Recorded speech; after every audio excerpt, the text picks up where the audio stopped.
ভালোবাসায় সিক্ত বেগম জিয়া লন্ডন থেকে দেশে ফিরলেন দুই পুত্রবধূকে নিয়ে। 17 বছর পর মাতৃভূমে ডাক্তার জুবাইদা, অল্প সময় তারেক রহমানেরও ফেরার আশা।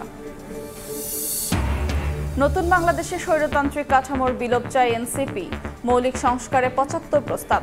15 মের পর আলোচনার দ্বিতীয় ধাপ শুরুর আশা ঐকমত্য কমিশনের। ঈদুল আজহায় টানা 10 দিন বন্ধ অফিস আদালত, উপদেষ্টা পরিষদের সভায় ছুটি অনুমোদন। 1 সপ্তাহের মধ্যে কার্যকর হবে সাইবার সুরক্ষা আইন, জানালেন ডক্টর আসিফ। সরকারি গ্যাস বোতলে ভরে বেসরকারিভাবে বিক্রি, বিপিসির বিরুদ্ধে বছরে লাখ কোটি টাকা আত্মসাতের প্রমাণ পেল দুদক। আইন অনুযায়ী ব্যবস্থা নেবে কমিশন। এবং বজ্রপাতে একদিনে ঝরল 5 প্রাণ, স্কুল থেকে ফেরার পথে কিশোরগঞ্জে 2 শিক্ষার্থী সহ 3 জনের মৃত্যু। মাঠে কাজ করার সময় ঝিনাইদহে 2 কৃষক নিহত।